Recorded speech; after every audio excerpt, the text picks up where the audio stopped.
presentation of the greatest spectacle in all of sport fishing. Are you ready? Hey folks, Craig here. Just have a bit of a chat about Sue and I's recent trip to America. We went across to spend some time in Fort Worth, Texas, and attend the Bassmaster Classic.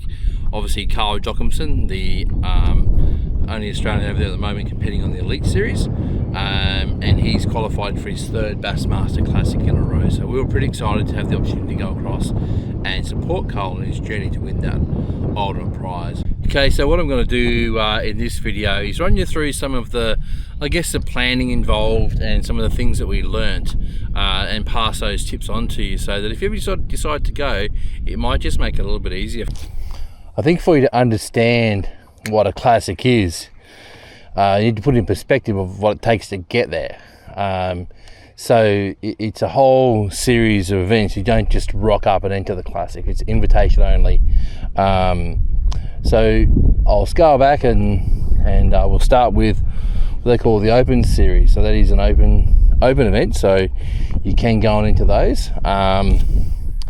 And the way that works is there's a series of, they have two divisions, and then they have 4 rounds in each division. So Tommy Wood is the young Australian over there at the moment, having a crack at trying to make the Elite Series and ultimately the Classic. So 2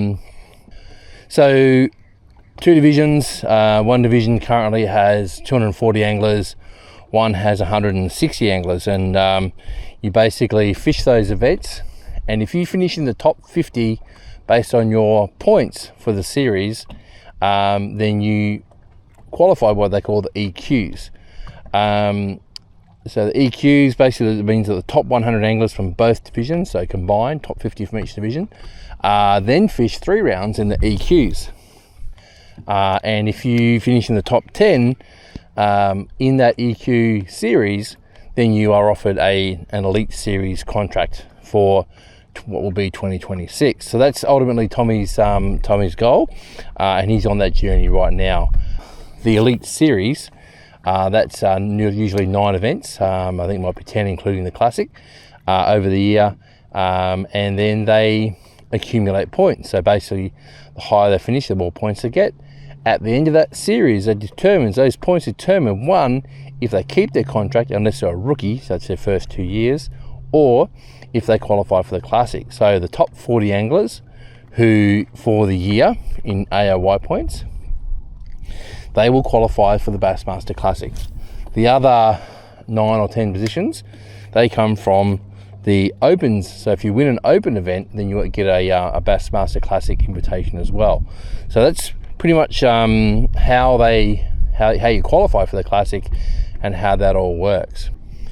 Confused? Don't worry, so are we. But after a while, you do get it down pat, and you get a feel for how it all works and understand what the guys have got to go through, not only to qualify for this series, but then also keep their spot, because that's the ultimate goal.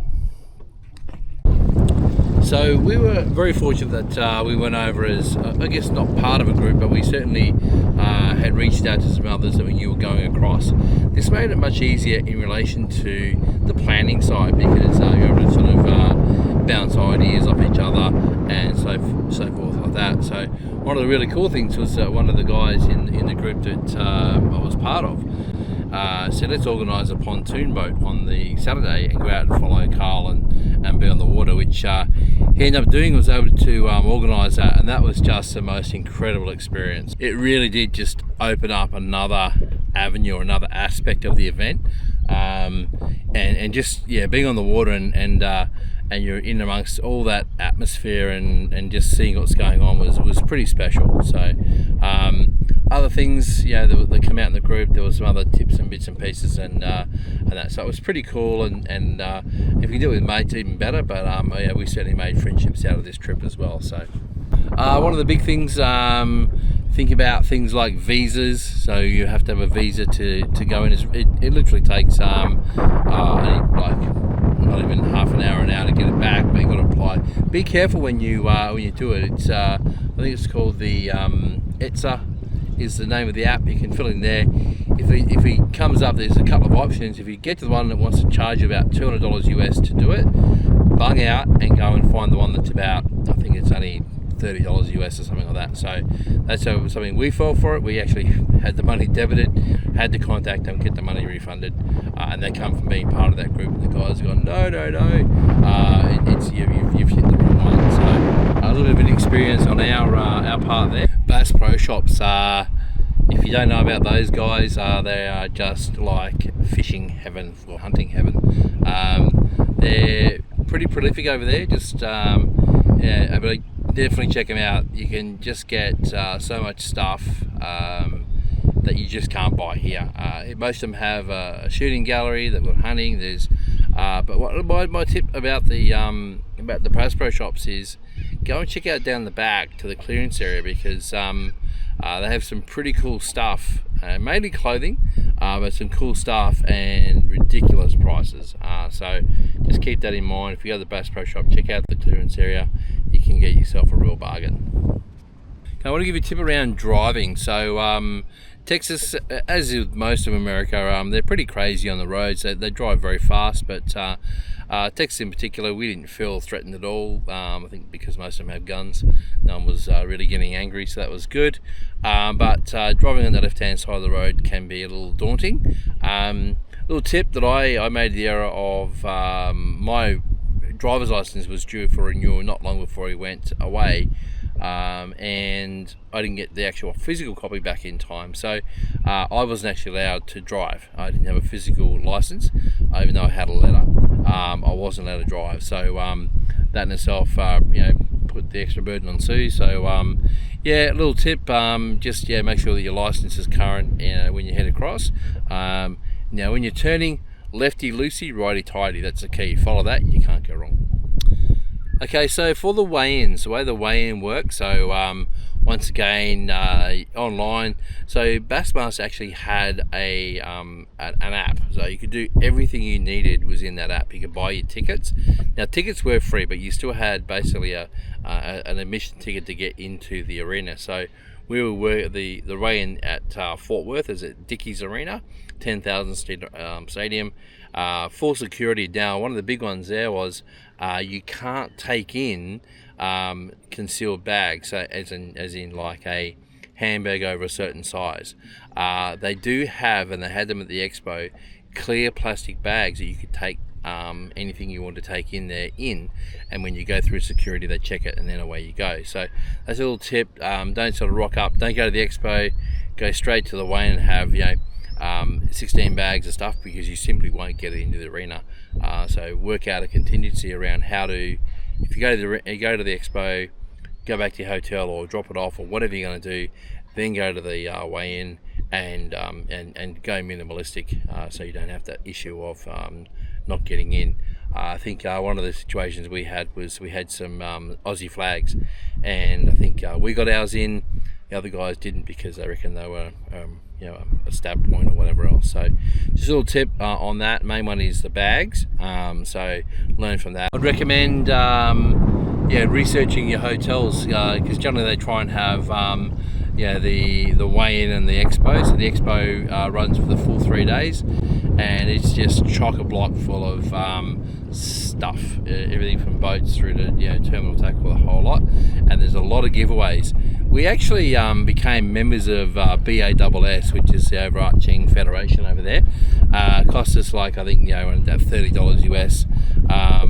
I'll run through how to do that. There'll be you go to bassmaster.com, and then I'll put some screenshots in of how to find it, because you do have to be quite specific, because it only asks you for obviously American states, which we aren't of, and so there's a link to basically foreign membership, and you can do that. What that did was that allowed us to get into the Expo about an hour earlier each day, and get ahead of those lines, and also a lot of that free stuff that's been giving away is open from the start, so you actually get the good chance to get some of the freebies and stuff like that. So a little tip there for the Expo.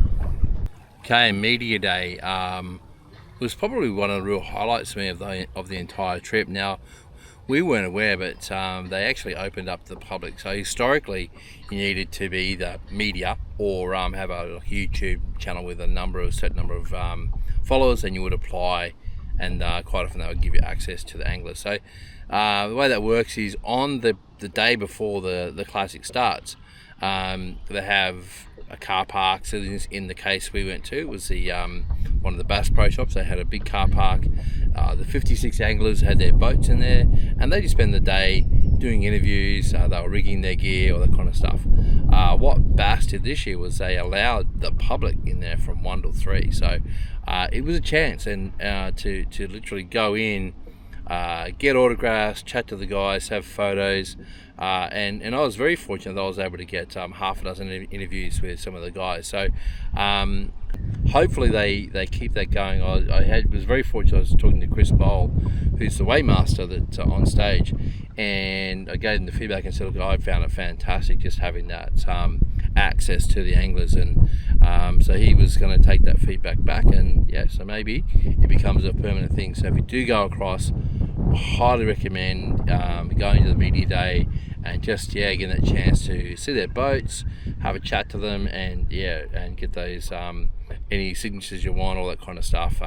Real highlight of the trip for me. Man, it really is hard to put into words what that experience was like. To just walk through there and see the guys that you follow all the time, and you have your favourites, and chat to them, and they were so friendly and just willing to sign stuff, and man, that was just the most incredible experience. You got to do this. So over the next couple of videos, we're going to have showcasing the weigh-ins, the starts each morning, the day on the water we had actually on the pontoon boat, all of that, capturing all the I guess the excitement and all the feelings and emotions we had during that time. It was such a cool experience being out in the water and being able to I guess immerse yourself in such a cool event. So we'll do that over the next video or two, and we'll also have a day with Sue and I on the water with the local guide Danny Golden, who is an absolute legend, and we'll have the footage and so forth like that. So that with the interviews, I'm hoping that you really like this little series of videos, and I've captured the essence of the event, because it is just an incredible event, and I can't highly recommend it enough. If you love your following your Bassmaster elites or bass fishing or just fishing in general, to go over there and experience an event on that scale and be part of that, and especially if you could be there when Carl's fishing, having that Aussie experience, a group of people, it's a very cool experience. So if you have any questions, whack them in the comments field. I'm more than happy to answer any questions you might have that I may not have covered. I can put those in the comments, and we can work through that. And finally, if you do like the content, please like and subscribe to the page.